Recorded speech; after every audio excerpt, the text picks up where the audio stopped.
eu sou Suelen Ribeiro, empresária e presidente da AGEPOA, e esse é o podcast AGEConecta, onde vamos falar sobre empreendedorismo e carreiras.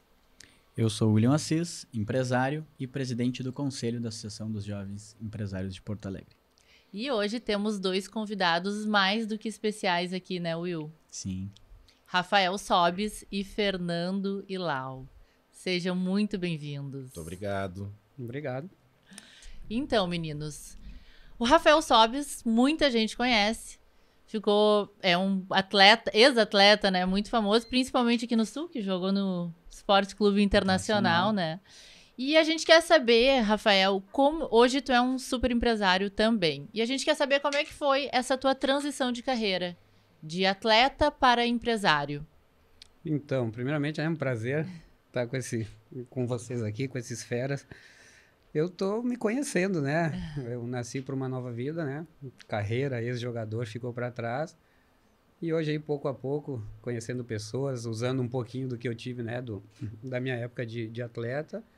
E tentando dar sequência na vida aí, empreendendo, errando, acertando. E que é o bom da vida, né? O que nos faz viver, que foi assim minha vida toda, né? Perder, ganhar. Então, tô acostumado e estamos aí tentando. E em que momento tu começou a empreender? Eu sempre fui muito curioso, né? Eu sempre procurei conversar, perguntar muito. E aí vem as ideias, as coisas vão acontecendo, uma coisa dá certo, outra coisa dá errado, aí começa aquele instigar, né, a pessoa. E agora, né, no pós-carreira, que eu tô bem metido, assim, nesse mundo, porque, né, eu não fazia tanto por causa da minha profissão para não perder o foco. Então, já tinha coisas engatilhadas e a partir daí eu entrei de cabeça mesmo, botei a cara na frente para dar sequência em algumas coisas que eu já tinha e coisas novas que estão vindo. Que surgiram, né? Fernando, empreendedor nato. Filho de imigrantes libaneses e dono da maior indústria de cosméticos aqui do Rio Grande do Sul. E dono da maior rede de barbearias também, que é a Code Barbershop, que eu tenho o prazer de assinar o projeto, porque além de tudo eu sou designer de interiores. É verdade. Lindo. E aí, Fernando, fala um pouquinho para nós. De empreendedorismo, né, nesse Brasil. O Rafael disse que ele nasceu para uma nova vida, né? Eu acho que o empreendedor hoje no Brasil, ele se renova, ele renasce a todo instante, né? Pelas mazelas que a gente tem, pelo que a gente tem acompanhado, agora nos últimos tempos pela questão da pandemia, eu acho que a gente teve que se reinventar, teve que se realinhar, se readequar e ter um comprometimento maior dentro dos nossos negócios para que as coisas pudessem fluir e a gente passasse por esses problemas todos que a gente passou. Mas é isso. Acho que trazendo as coisas que a gente tem hoje de trabalho, de entendimento, de como as coisas funcionam dentro do nosso mundo, do nosso mercado, do que a gente escolheu para nós. A gente segue a luta, segue crescendo. Obrigado pelo maior do mundo, obrigado pelo maior do... né? São muito maiores, mas tem muita briga, tem muita luta aí. Tem muitas derrotas, né? Que nos ensinam, às vezes, muito mais do que as próprias vitórias. É verdade. E para começar, tem uma coisa que eu gosto muito, acho que os dois aqui seguem muito essa linha também, que o empreendedor, ele, antes da motivação, né? Tu vem a disciplina. O Rafael foi atleta, acho que sabe muito bem disso. A gente conversava antes fora ali. Então, nos dias de hoje, para a gente poder obter o sucesso, aqui todos, né, enfim, se destacam nas suas áreas, mas a disciplina, ela vem antes da motivação, né? Então, como que tu faz para poder manter essa disciplina, né, para depois vir a motivação? Hoje tu é um case de sucesso no mercado de barbers aí, que a gente vê que a cada, né, esquina está surgindo uma nova e tu consegue te destacar. A COD hoje é uma referência, né, em barbearias aqui no sul do país, né? Então, quando a gente fala de disciplina em negócios, acho que a gente está falando de planejamento, né? Acho que planejar é diminuir riscos. Quando tu planeja, tu sabe para onde tu vai, né? A gente costuma dizer que quem está perdido, qualquer caminho serve. Exatamente. Né? Então, assim, eu acho que a motivação é nata, a motivação tem que haver, porque se não tiver desejo, tu não vai ter interesse, e se não tiver interesse, tu não tem por onde ir, ou nem para onde ir, mas tu precisa ter um planejamento. Então, essa disciplina, para mim, é planejar. Né? o famoso planejamento estratégico. Perfeito. Tu pode ter uma estratégia, mas tu precisa planejá-la. Tu só ter uma estratégia não vai te garantir que tu vai ter sucesso no que tu faz, né? E, Rafael, tu morou muito tempo fora, né? Tu morou no México, na Espanha, mais algum país? Emirados. Emirados, é verdade. Então, acabou que tu teve uma imersão em culturas diferentes, né, das nossas. E o que tu absorveu disso que hoje tu consegue aplicar nos teus negócios? Hoje tu tens o Koya Sushi, Severo Garage de Erechim, Perfeito. a Orla, Na Orla. Alguns empreendimentos. Tem uma parte de um hotel no Rio de Janeiro. Tenho alguns empreendimentos participo de alguns empreendimentos em Gramado. Um multiempresário. Sei lá, estamos tentando, né? Mas eu acho que o que me fez ser assim foi justamente eu tentei aproveitar o que o futebol me deu, né? Que são contatos, experiências de outros países. Eu sempre tentei aprender o máximo sobre cada lugar. Isso dá conhecimento. E o futebol acaba e o conhecimento fica. Então, isso aí me deu, assim, me abriram portas, né? Eu tentei sair, durante a minha carreira, eu tentei sair muito do futebol, conhecer pessoas diferentes. E foi ótimo para mim, sinceramente. Eu tô colhendo muitos frutos hoje, justamente dessa época aí do esporte, onde eu aproveitei bem e estamos aí, abrindo portas e tentando, como eu sempre falo. Quando tu ainda era jogador de futebol, tu chegaste a ter negócios? Ou tu veio a ter eles todos quando tu parou? Parou foi agora, recente. Não, a maioria já antes, né? Tu já tinha enquanto tu era atleta? Exatamente. Mas tu tinha investimentos. Eu tinha investimentos, assim, no geral, né? Mas nunca eu botava a cara como dono ou sei lá, uma grande parte de alguma sociedade. Justamente por causa da profissão, né? Eu não gostava de misturar as coisas. Mas tu sempre buscou isso, né? Tu nunca foi um... Não era algo que acontecia. Pelo fato de... Sim, eu as ter pessoas te contatos acessam, claro. diferente e tal. Eu consegui abrir portas que dali a pouco, depois de um tempo, eu me sentia seguro para talvez investir ali ou aqui. Principalmente com pessoas importantes e amigos. E assim eu fui pouco a pouco e hoje estamos aí. Legal. E, Fernando, a COD Barbershop, que talvez seja o que as pessoas mais conhecem, assim, porque virou uma febre, barbearias, mas a COD em especial virou referência, ela é a ponta do iceberg, digamos assim, né? Porque hoje, na verdade, o que está por trás de tudo isso é a HM Indústria, que é a maior indústria de cosméticos do Rio Grande do Sul. E conta pra nós um pouquinho sobre isso, né? Porque as pessoas acabam que hoje falam, o Fernando da COD, da Barber e tal. Fala um pouquinho sobre como é exportar para mais de 50 países. Isso é legal, né? E quando a gente diz que é no Sarandi, em Porto Alegre, fica mais bacana ainda, porque as pessoas, não acredito, sabe? Quantos anos tem, só por curiosidade, a indústria tem 17 anos. 17. A gente ficou durante 11 anos 100% exportação e nos últimos 6 anos a gente entrou no mercado nacional. A gente fez um processo inverso. Aí em 2015 a gente iniciou um projeto com cosmético feminino no Sul e iniciamos com o cosmético masculino a nível Brasil.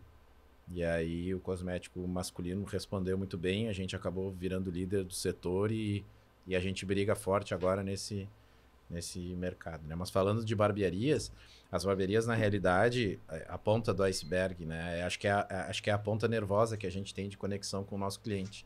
Que as barbearias nossas são flagships, são espaços onde a gente entrega experiência de consumo, né?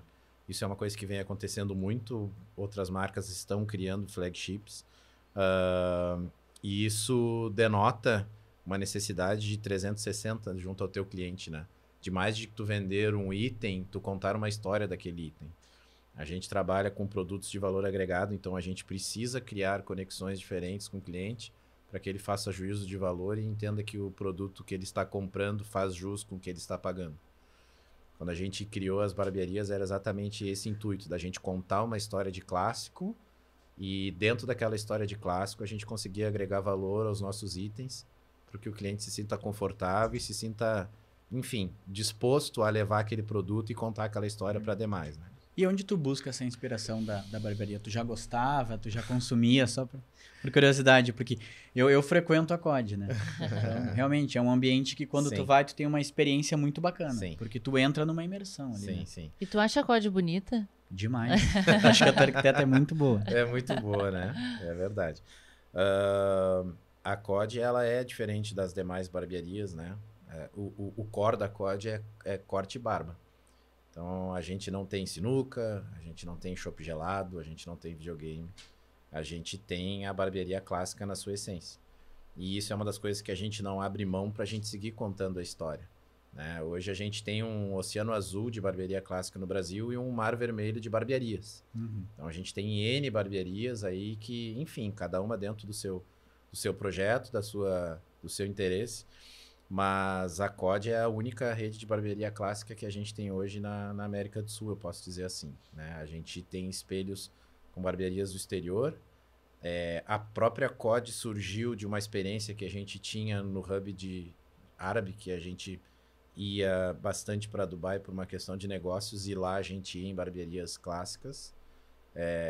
E aquilo ali sempre me trouxe, enfim, memórias bacanas, me trouxe situações que me agradavam e me davam prazer de estar. Então, quando a gente resolveu lançar a linha masculina, a gente fez uma pesquisa e vou me estender, mas acho que é interessante contar. A gente ficou pensando assim, quem é o homem ideal para a gente personificar nos cosméticos da COD?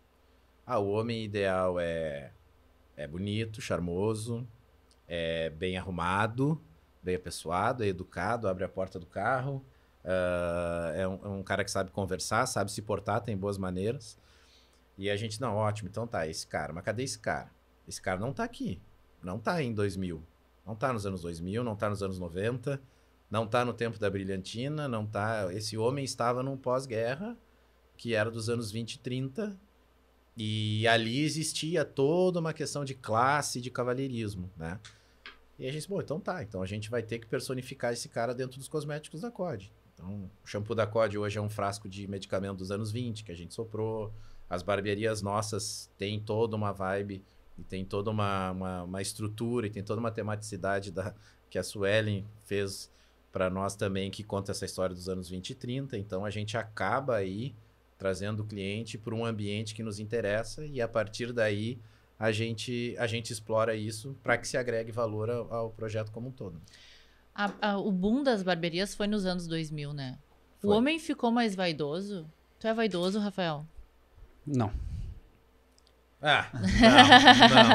Eu acho que não. Eu tô entrando para esse mundo, né? Não. Eu não conseguia ser vaidoso no meu, mas agora nesse mundão aí, talvez. Eu me lembro de, no mínimo, 8 cabelos diferentes. No Sim. mínimo. Isso é vaidade? É? Não sei, curiosidade.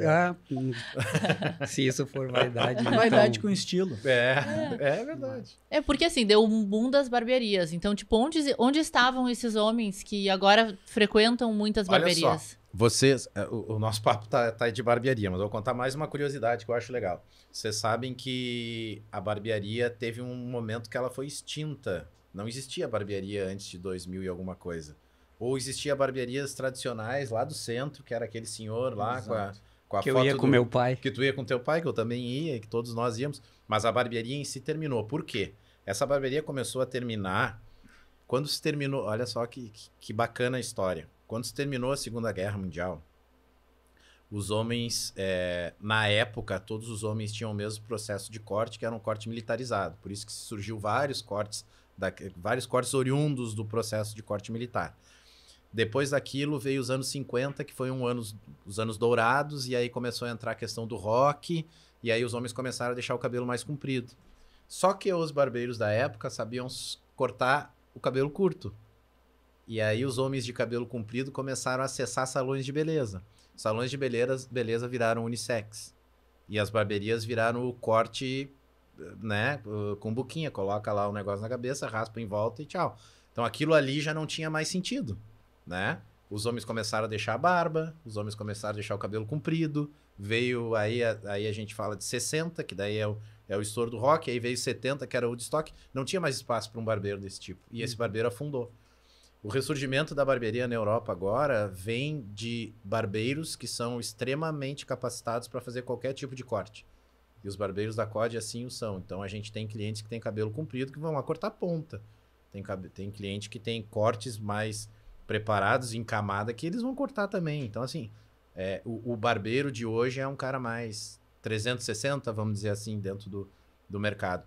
E aí a gente entende, mas a barbearia é moda.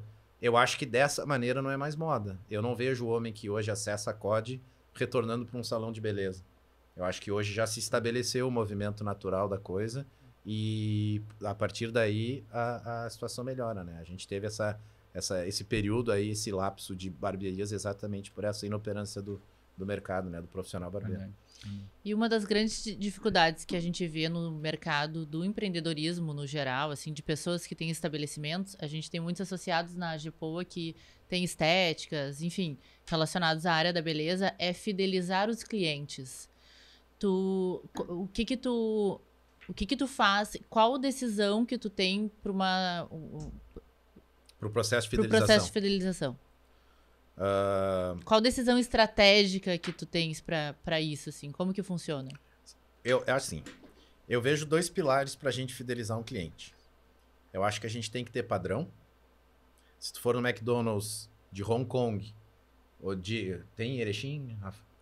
Eu acho que não. Não, tá. Acho que teve e faliu, acho que foi Faliu. o único. Mas quando tinha em Erechim, tu ia lá, tu comeria o mesmo Big Mac que isso tu é come em verdade. Hong Kong, o mesmo tu vai comer na Holanda, o mesmo tu vai comer aqui, enfim. Isso é padrão. Então, a expectativa do cliente, ela tem que ser condicionada com padrão. Ele sabe o que ele vai comer. Diferente de tu ir num restaurante cada dia de um jeito. Isso não é fidelizar. Isso aí é tu tá sem planejamento, inclusive. Então, padrão é uma coisa muito forte. E a segunda coisa da fidelização, para mim, é saber valorar o teu serviço.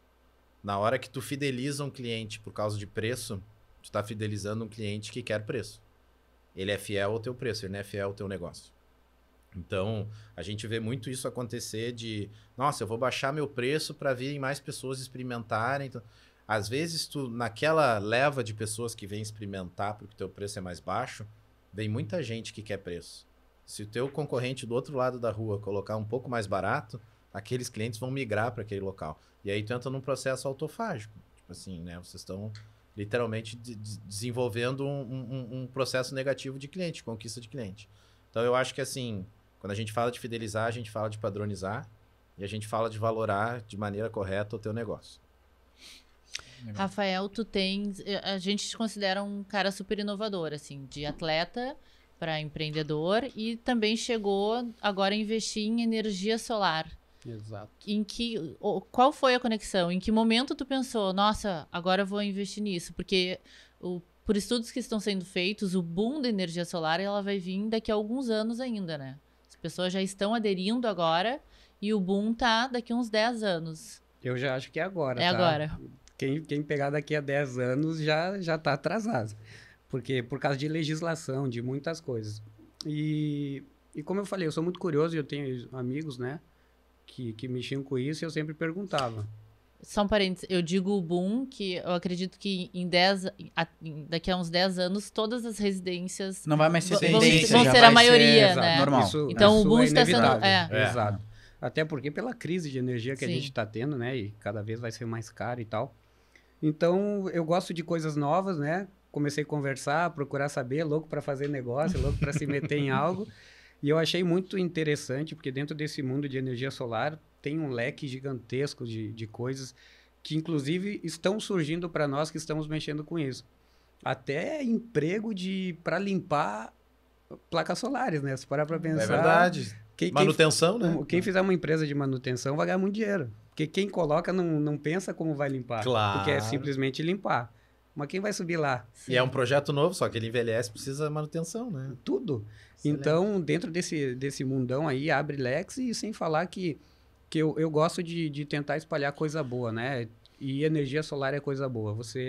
O sol pagar a sua luz e você não ter que pagar sei Sim. lá, as empresas aí de Sim. energia que chega ali o boleto na sua casa e você não pode questionar, tem Sim. que pagar, se não pagar eles cortam.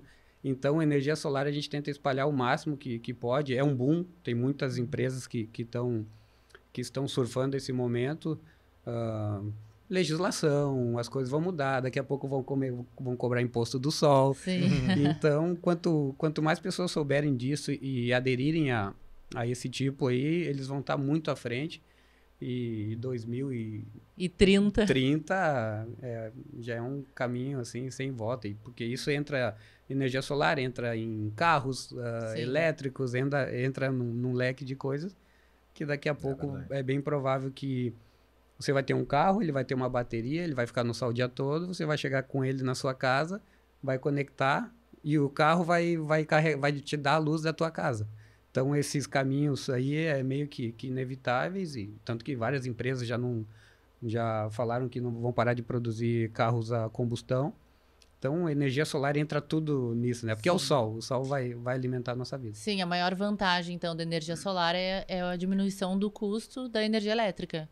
Você né, tem um payback aí de 3, 4 anos, dependendo do seu investimento. Quanto maior, mais rápido. E a partir dali você não paga luz, simples assim. Você não vai concorrer com a inflação, porque a energia solar, ela, né, a energia elétrica cada vez está mais cara. Às vezes consegue até crédito, né? Exato. Tem muito incentivo do governo agora, né? Eu vi que tem um município que o IPTU tem desconto se tiver... Pode instalado, ser. Né? Tem muitos lugares que estão aproveitando e fazendo com que as pessoas tenham isso, né?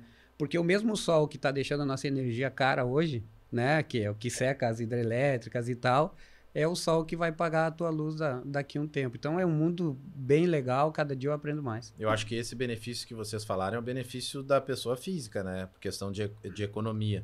Mas o benefício para o meio ambiente é absurdo, né? Sim, com certeza. Sem falar dessa parte, né? Eu acho que a gente está falando o impacto ambiental é muito menor, né? Com certeza. Energia tipo limpa, energia, as pessoas estão entendendo que isso é bom, até para a empresa, né? Você ter esse marketing atrai muita gente e, por consequência, o teu negócio melhora também. E aproveitando o gancho do marketing, tu usa da tua imagem, tu és uma pessoa que, como atleta, nunca se envolveu em polêmica, nunca foi, né? Sempre seguiu uma linha legal, né? Digamos assim.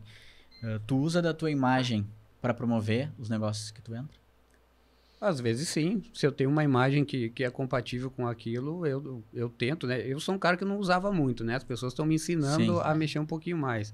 Porque se eu fosse ferrenho, eu teria milhões de seguidores, mas também não era uma coisa que me atraía muito. Porque quanto mais seguidores, mais você tem que se explicar. Sim. E eu lidava com futebol, paixão, então eu evitava. Sim. E, por exemplo, a energia solar, que essa foi a minha última, digamos assim, eu recebi mensagens de muita gente falando que eu tinha entrado numa coisa muito legal, né?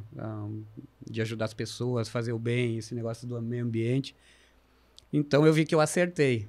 E muito vai também pelo que eu fiz na carreira, né? Eu tentei manter uma imagem boa para justamente pro pós-carreira. Eu sou super jovem, né? Tenho 36 anos, para não ter reflexos, né? Até para eu poder ter convite de pessoas para entrar em negócio. Senão, se eu fosse aquele jogador de futebol lá, né? Que a gente sabe. Polêmico. Polêmico. É que eu penso assim, tem o jogador de futebol e o atleta. Eu fui atleta. Eu não admito alguém falar que eu fui jogador de futebol. Eu fui atleta porque eu me dediquei a vida toda, desde os 13 anos. E tanto que, né, aí pude colher muitas coisas. E o fato de eu ser atleta, seja no sentido de conhecer pessoas boas, porque o futebol tu atinge todos os níveis, né? Vai ter um médico famoso, vai ter um empresário famoso. E quanto melhor você se portar nesse tempo aí, mais portas te abrem no fim. Então, né, eu acho que muitas das minhas escolhas hoje foi porque eu aprendi pela pessoa que eu tentei ser. E daqui a pouco a gente está colhendo coisas boas aí também. Não, com certeza. Fernando, como é que tu paga a conta de luz da tua indústria?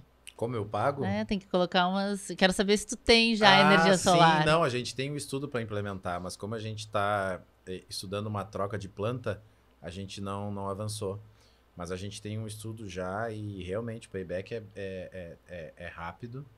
Até porque a gente tem um espaço grande de telhado ali e tudo mais. A gente já entendeu que funciona. Mas como a gente está na iminência de troca de planta, a gente não quer fazer um investimento porque talvez a gente não fique ali. Então a gente está aguardando. Mas assim que a gente definir as coisas, com certeza, eu penso para isso, penso para casa de praia. Eu acho que é um avanço Acho que é um caminho sem volta, né? Pra tudo, né? Pra Imagina tudo, cara. Eu acho quantas muito vezes legal. tu não escutou tua mãe, sai rápido do banho. Sai rápido do Sai banho. rápido do banho. Com energia solar você não se preocupa com Esquece, ar-condicionado, com nada. É verdade. E falando em redes sociais, vocês usam muito bem as redes sociais das barbearias, né, Fernando? Uhum. Como que vocês implementam isso com os barbeiros? Porque acaba que a barbearia é uma prestação de serviço. Então, tem o trabalho da Code Barbershop, do marketing, mas também tem o trabalho dos barbeiros. Vocês orientam eles em divulgação? Como que funciona essa logística dentro? A gente... nos últimos tempos, aí, nos últimos meses, a gente acabou adotando uma outra estratégia. Antes a gente era muito fechado, a gente não permitia nada muito fora da caixa, porque a gente precisava criar um histórico nosso do que a gente é, de como a gente faz, e a gente queria o erro zero dentro disso. Mas muitas empresas acabaram crescendo dentro das mídias sociais quando elas deram voz aos seus funcionários. E as mídias sociais estão cada vez mais humanizadas, as marcas estão cada vez mais humanizadas. E a gente provou desde o ano passado, acho que foi em setembro, outubro, a gente liberou Instagram de loja e sugerimos que se trabalhasse mesmo as hashtags para a gente poder compartilhar e tudo mais. E aí, realmente, a gente está provando de um engajamento bem diferente, muito maior, até porque são poucas situações que nos pegam de isso aí não faz sentido muito para a COD, muito poucas, quase nulas, né? E o cliente se sente muito à vontade. Então, a gente nota hoje, assim, que tem curtida de cara que está abrindo a loja, eles estão filmando, levantando a grade, ou trocando o fechado por aberto.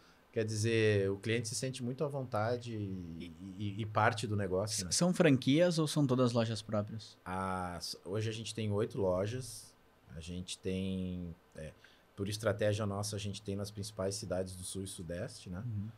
São 5 lojas próprias e 3 lojas são franqueadas. Eu fiquei sabendo, não sei se foi a COD, que parece que teve uma barbearia, não sei se foi na França, na Inglaterra, que parece que deu uma coincidência, né? De pegar a referência daqui de Porto Alegre e levar pra lá. Foi né? Bacana. Nossa, até logo, né? Que loucura, né?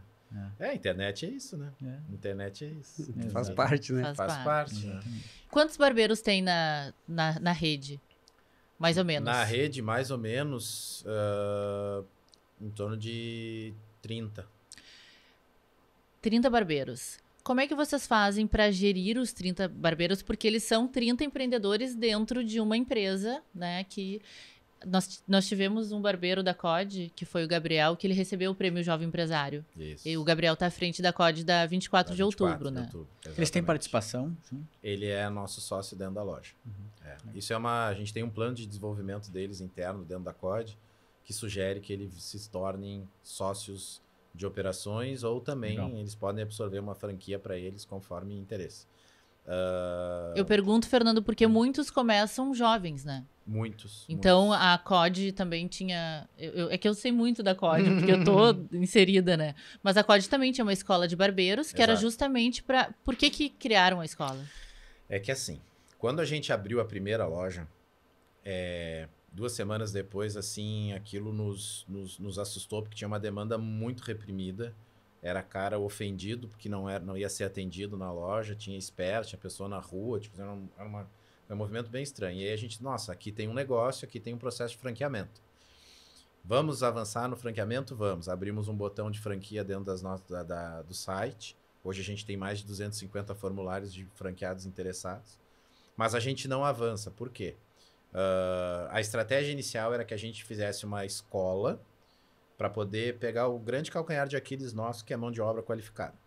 Então, a gente tem os nossos barbeiros, eles têm um nível de conhecimento da profissão e um nível intelectual bem superior ao mercado. Então, isso aí faz com que a gente tenha tranquilidade de que um cliente que chegue lá do nível que são os clientes da COD, converse de coisas interessantes, que, enfim, que seja respeitoso e educado. E entregue um serviço de qualidade. Esses caras, eles entram jovens, né? E a gente pensou, nossa, vamos trabalhar com franqueamento. Mas beleza, se eu trabalhar com franqueamento, eu preciso entregar a mão de obra qualificada. Vamos fazer uma escola. Desenvolvemos uma escola, a primeira escola de barbearia clássica do Brasil. Durante 18 e 19, a gente formou mais de 100 barbeiros. o melhor das classes a gente pegava para COD e a gente entregava numa loja nossa. Então era um processo incrível que os caras entravam com o sonho de trabalhar na COD. Então foi uma Disneylândia maravilhosa que a gente fez e esse processo foi entregando novas lojas. Chegou 20, 21, a gente não pôde ter mais aula presencial. E aí a gente parou com a escola. Quando a gente parou com a escola, a gente não tinha mais condições de estar abrindo lojas, porque a gente não tinha mais poder de fomento, vamos dizer assim, de mão de obra. E aí, pós-pandemia, a gente entendeu que não faria sentido a gente continuar com esse franqueamento, porque a gente estava abrindo mão de uma coisa que a gente considerava absolutamente importante, que é a padronização dos barbeiros. E aí a gente mudou a estratégia, vamos trabalhar lojas nos pontos que nos interessam, sul-sudeste, que é onde estão as vendas principais de COD, onde estão 90% dos pontos de venda de COD. E aí a gente continua dessa maneira. Então, a gente acabou cortando essa conexão. A School continua, mas a School é muito mais uma condição de mentoria, onde barbeiros do Brasil inteiro procuram a COD para se atualizarem e para verem como a gente faz o nosso trabalho e tudo mais. E essa mentoria da School, ela é apenas em cortes ou vocês ensinam os barbeiros a serem empreendedores? É assim, quando a gente vai fazer a apresentação do corte, a gente começa o corte desde o momento que a gente abre a porta até o momento que a gente fecha a porta para o cliente ir embora. Aquilo ali faz parte de todo o processo. Não adianta, e a gente consegue entender isso, que às vezes o barbeiro é extremamente técnico e capaz, mas ele não consegue ter uma empatia com o cliente. E às vezes o cliente não sai tão satisfeito quanto ele saísse de um corte que foi padrão, mas o barbeiro foi extremamente empático com ele, educado, cordial e surpreendeu, né? Acho que hoje em dia, quando a gente fala de serviço, quando a gente surpreende, a gente acaba fidelizando mais, né? E é isso que a gente quer. Legal. E Rafael, tu como ex-atleta, muitos ex-atletas viram treinadores de futebol. Em algum momento... Não. Em algum momento tu quis, de repente, passar esse teu conhecimento nessa área, porque acaba que tu, desde os 13 anos, tu trabalha com isso, então tu é uma pessoa que manja muito de futebol. Então, em algum momento, tu pensou em passar isso para outras pessoas? Porque o sonho de muitos meninos jovens é ser jogador de futebol. Toda criança que eu conheço, no mínimo 2, 3, tem o sonho de ser jogador de futebol. É meio... Querer é fácil, né? Jogar. Eu tenho um amigo meu que fala que se futebol fosse fácil, tinha 22 na arquibancada e 50 mil no campo.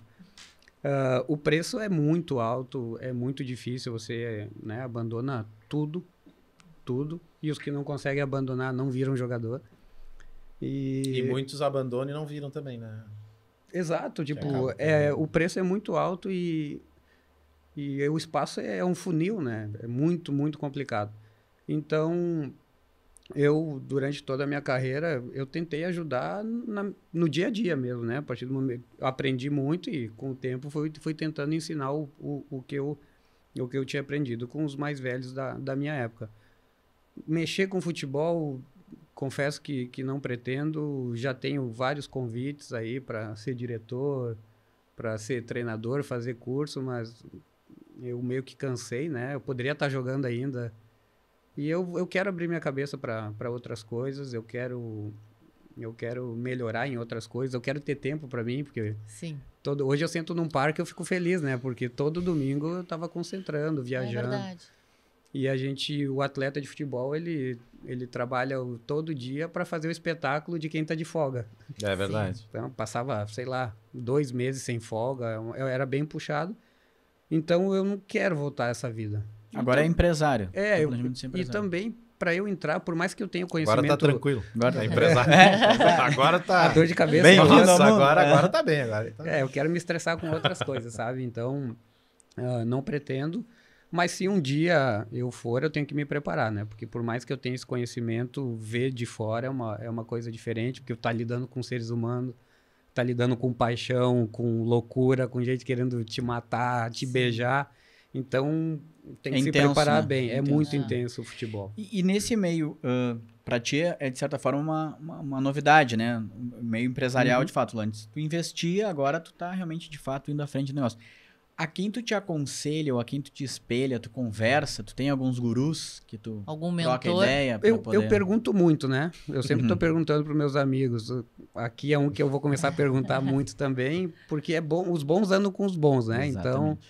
a gente tem que saber ver as coisas, não olhar por olhar, tem que saber ver, enxergar, ver as oportunidades, ser inteligente o suficiente para saber onde tu cabe, onde tu não pode entrar, porque você começa a minimizar erros, né? É verdade. Então, eu me aconselho com muita gente, assim, até uns 4, 5 anos antes de eu parar de jogar, eu comecei a observar também muito como cada atleta tinha Investido. tinha se adaptado ao pós-carreira, porque tu é uma pessoa muito famosa. E depois tu morre, né? Tu não é mais famoso, tu é um... Sim.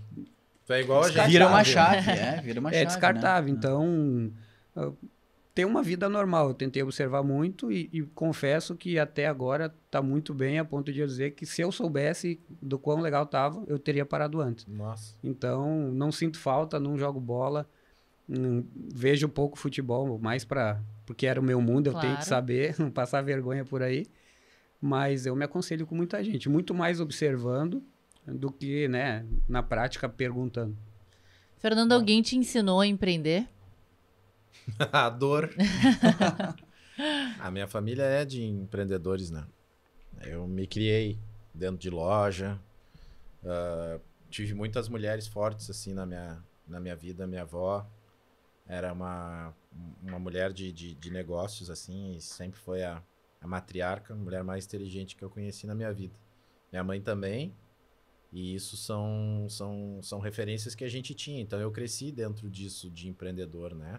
Eu me aventurei em tentar ir para o corporativo, né? Eu sou formado em administração e tem toda aquela coisa de, né, bota um terno e vai estagiar em banco. Eu tive esse momento, mas não era nada natural para mim. Eu me via fazendo negócios mesmo. Com me quantos anos tu encontrei. começou a entrar no negócio da família? Negócio da família? Nunca entrou no negócio da família. Na verdade, eu convivia dentro do negócio da família Sim. desde que eu nasci. Né? Eu me Mas lembro, eu tenho nunca dentro visões... dos processos. Nunca dentro dos processos. A COD, ela foi criada, tu disse, né? 19 anos. 17. 17 anos. 17 anos. Eu fiquei um tempo ainda no mercado financeiro. E eu participei da startup da XP Investimentos, aqui em Porto Alegre. E eu acabei saindo da startup. Até eu cuidava de ADRs, que são empresas do exterior que a gente vendia aqui no Brasil. E as empresas eram de cosmético. E foi daí que aconteceu o link. De eu me aproximar desse mercado. E depois, junto com o meu sócio, o Heitor, a gente começou a se aprofundar. E aí... Tu entrou do zero, tu já não estava no meio Do cosmético? Não, lavava o cabelo com um sabonete. não sabia nada, absolutamente nada. E, enfim, foi por uma condição. Eu nunca me esqueço, eu fui na... A gente agendou algumas reuniões, eu tinha 22 anos, a gente agendou algumas reuniões em São Paulo com os importadores das marcas. Porque eu mandei e-mail para todo mundo, eu estou mandando e-mail dizendo que a gente sabia tudo, que nós ia dominar o Rio Grande do Sul com a marca dos caras. E os caras, não, legal, então vai conversar com o nosso importador. E eu me lembro que a gente foi e a gente tinha 22 anos, né? Então era uma... Na realidade, ele tinha muita inspiração e pouco conhecimento, né? Aí eu me lembro que o primeiro local a gente sentou lá, eram mais ou menos uns 10 caras, todos senhores. Tá aí, meu filho, te apresenta. E daí eu digo, vamos lá. Daí abrimos um PowerPoint fajuto que eu fiz. Aí começamos a falar, comecei a falar. E sabe quando tu fala com as pessoas, mas as pessoas não estão olhando pro computador, pra tela ali, eles ficam olhando pra ti? Digo, cara, eles devem estar achando uma porcaria isso que eu tô falando. O que eu tô fazendo aqui com um monte de velho dentro da sala e, né? Aí quando terminou, ele olhou pra mim e disse assim, Fernando, quantos anos tu tem? Eu digo 22. Ele é assim, tu tem menos idade do que nós temos de experiência em cosmético. Eu não entendi nada do que tu falou. Não me interessou nada do que tu falou. Pra mim, tu não falou nada com nada. Caraca. Mas o que tem aqui é um guri que é corajoso, que tu veio aqui e nos enfrentou. Então, a partir de agora, tu vai ser o nosso pupilo, eu vou te dar a marca XYZ e tu vai começar a distribuir cosmético na tua cidade. E aquilo foi foi esse start que a gente teve. Esse start foi assim que eu comecei com cosmético. Então Aí essa o é uma Heitor- característica. Desculpa. Não, o Heitor tá desmaiado já ali do lado, né? Todo com um suador de gravata e Querido. tal. Enfim, mas foi assim que a gente começou. E aí, Então essa é uma característica que o empreendedor tem que ter. Coragem. coragem e curiosidade. Acho que o Rafa acabou de falar uma coisa aí que eu acho muito importante. Ouvir, observar, ser curioso. Eu acho que talvez mais do que ter coragem é ser ávido por entender, saber de onde vem. Fernando, eu tenho uma listinha aqui de palavras-chave que eu vou fazer tipo um bate-bola contigo, tá? E eu gostaria que tu desse uma dica. Tá, mas eu quero ver antes. Como é Não, bate-bola, é vou trancar o bate-bola. bate-bola. É. Tu vai fazer, ele vai fazer também? Vai fazer também. Então tá, então eu faço. Eu vou fazer primeiro contigo, Tá. porque tu tá mais preparado. Pra ele é mais fácil. E depois... Nós respondemos junto. Então tá, vai ser pros dois, tá? Porque o que acontece? Muita gente quer empreender Sim. e o objetivo desse podcast mesmo é o empreender na vida real, né? Então, tipo assim, são pessoas que Sim.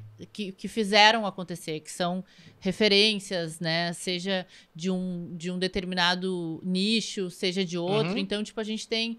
Então, o cara que tá assistindo, ele é o cara, né? A pessoa que tá assistindo, ela é uma pessoa que a gente tem que pegar as experiências, pegar o exemplo dos mais experientes, né? Então, são histórias que inspiram e fazem com que outros corram atrás dos seus sonhos. Uhum. Então, vamos lá. Vou Escolha aprender também. vamos lá. Aqui a gente aprende muito com o Fernando. O Fernando até ele é nosso conselheiro aí da GEPOA. E volta e meia a gente chama ele pra nos dar uma aula. Velho. Aqueles velhos. Não, mas é que a GEPOA é uma associação de jovens empresários. É, mas eu tô velho já. Falou que começou com 22, isso É, é ser referência, isso imagina. é bom. Bom exemplo é bom. Vamos lá. Vamos lá, bate bola. Escolha de equipe. Escolha de equipe. Escolha caráter. Não escolha habilidades. Habilidades a gente treina, caráter a gente não consegue treinar. Promoções para novos clientes. Pega umas coisas difíceis, né? Pois é, promoções para novos clientes. Você demora muito tempo pra quando não se faz agora. Não, ela me Isso pegou. Promoções para novos clientes. Eu não quero falar de preço, eu não gosto de falar de preço, eu gosto de falar de Produto. capacidade de entrega, de produto. Eu acho que a melhor promoção é a gente entregar o máximo que a gente pode para que o cliente entenda que ele está pagando mais barato. Para mim, promoção não é o que faz o jogo. Comunicação. É fundamental, né? Acho que a comunicação é fundamental para que a gente consiga evoluir e para a gente consiga minimizar os erros. Porque se a gente não se comunica, se a gente não tiver a humildade de entender e escutar os demais, eu acho que a gente está aumentando muito a nossa possibilidade de fracasso. Atendimento. Não tem nada pro Rafa, é tudo para mim. Atendimento... Tem, pro Rafa vai ter Tá, depois. mas eu vou então. Atendimento, surpreender. Eu acho que só o fato de atender a gente faz e todos fazem. Quando tu surpreende no atendimento, tu fideliza um cliente. E concorrência. Não pode se fechar os olhos, né? O nosso cliente, ele não é nosso cliente dentro da nossa loja a todo tempo, a todo instante. Ele convive com outros espaços. Eu aprendo muito com a concorrência, adoro concorrência. Pro Rafael, vou pegar mais leve. Terminou? Eu tava agora que eu peguei o... Tá, viu? Peguei o... Rafael, deixa eu te perguntar. Tu teve alguma inspiração quando tu saiu do futebol? Tipo, não, eu quero seguir o caminho daquele atleta, daquele ex-atleta. Em alguém tu te inspirou pra empreender? Eu nunca fui de me inspirar, confesso. Mas se for para dizer um cara que me ajuda muito, foi o Tinga. O Tinga é um cara que soube muito bem lidar com esse mundo aí. Ele abriu horizontes e dentro das pessoas que eu observava, ele me ajudou muito. E quais os diferenciais que impulsionam pessoas como tu? Eu fui movido a desafios, né? Eu não tenho medo de errar. Eu sou daquele cara que precisa de alguém para segurar um pouquinho. Porque como eu perdi muito na vida, o que você perdeu? Vamos de novo. Então, eu sou um cara bem para frente e eu entro de cabeça em tudo. E os benefícios do que tu quer? Como que tu corre atrás? Para mim, uma pena que o dia tem só 24 horas, né? Porque por mim eu não dormiria. Eu tô nessa aí de conversar com pessoas, de aprender. Eu acho que é isso que me motiva, é ter algo para fazer. Ficar parado é muito ruim. E pensar com inovação, para ti sair do futebol e ir para uma empresa de energia solar, tu tá pensando em inovação. Da onde vem esses insights? Então, é curiosidade, é conhecer pessoas. Eu acho que tudo entra num negócio, né? Eu tenho uma frase muito legal que é de uma música do Raul Seixas, né? Que não pense que a cabeça aguenta se você parar. Então, eu quero estar com os bons, eu quero conversar com os bons. É a minha motivação, eu quero estar perto desse cara aqui, eu quero estar perto de vocês, porque assim eu vou crescer. E se eu errar em algum momento, esses caras vão estar ali me ajudando, porque o errar faz parte. Perfeito. Fernando, um recado para quem está começando a empreender agora. Um recado? Uma dica. O que que tu gostaria... O que que tu... Se tu tivesse começando a empreender agora, o que tu falaria hoje, Fernando de hoje, falaria pro Fernando lá do início? Uma vez eu fui numa palestra, na época da faculdade ainda, e teve uma frase que o palestrante me disse que me marcou para sempre, e eu levo isso comigo, e eu me cobro quando isso não está dentro do meu mindset natural, quando eu não levo isso para o meu dia a dia. Tá? O palestrante era o Jorge Rampeter, né? Que é uma sumidade dentro do empresariado gaúcho e nacional. É um cara que fez um império.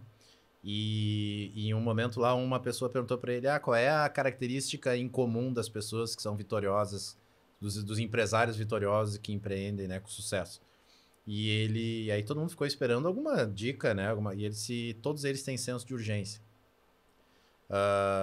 Daí ele comentou, na época, né, eu tenho um gravador aqui que quando eu tenho ideias durante o dia, eu pego o gravador e falo. Quando eu chego de manhã, no outro dia, eu entrego para minha secretária e ela coloca tudo isso num papel. E ele diz que todos os homens vitoriosos, eles têm senso de urgência. Então não é amanhã, é hoje.